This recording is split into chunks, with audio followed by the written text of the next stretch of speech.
Politicians, business leaders and representatives of international organizations came together in the heart of Vienna, Austria for the 27th annual session of the Crans-Montana Forum. The guests discussed a wide range of issues from the role of women in decision-making to renewable energies, with the main angle being the rise of Central Eastern Europe as a new power and the migration crisis. One of the most memorable comments was that of Gregory III, the Syrian Greek Catholic patriarch of Antioc, Alexandria and Jerusalem, who had a surprising view on the reception of Syrian refugees in Europe. This is a double-edged sword. We are not happy when we hear Syrians welcome, because we want them to stay home, especially when we see all the problems they have to go through. But I think Germany, especially Germany and Sweden, really invited people a bit too much. They should have been more circumspect at the beginning.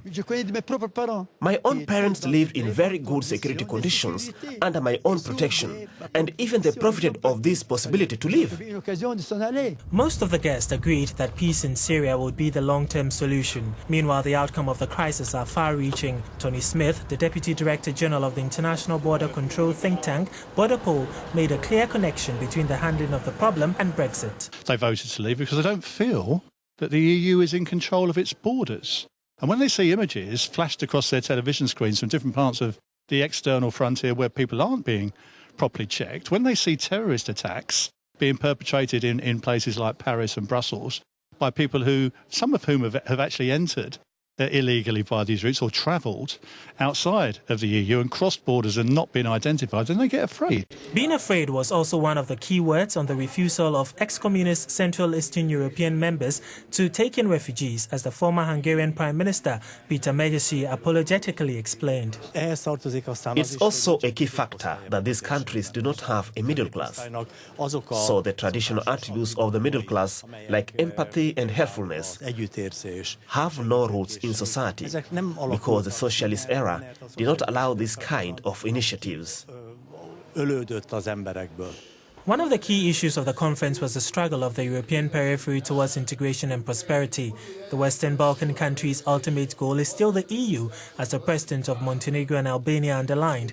This must be explained by projects such as the Silk Road that would renew the ancient land route to China and would vastly profit every country in between. The session was very important because it gave us the opportunity to, of course, underline the importance of these multilateral connections between huge consumers and huge producers of the world, which in our terms it's on one side Europe and on the other side is China. Building such a huge project is not easy. Getting financing for new infrastructure and tearing down commercial boundaries between countries takes time and a lot of networking. The right people brought together can easily hatch new ideas or solve old problems. That's where the founder of the forum, Jean-Paul Carteron, sees their mission. The subjects we are proposing in the program have only one goal. They serve as a pretext to gather high-level personalities, and the only reason to do this is for them to meet among themselves. Crans-Montana used the occasion to honor some of its high-level guests with a Foundation's Prize.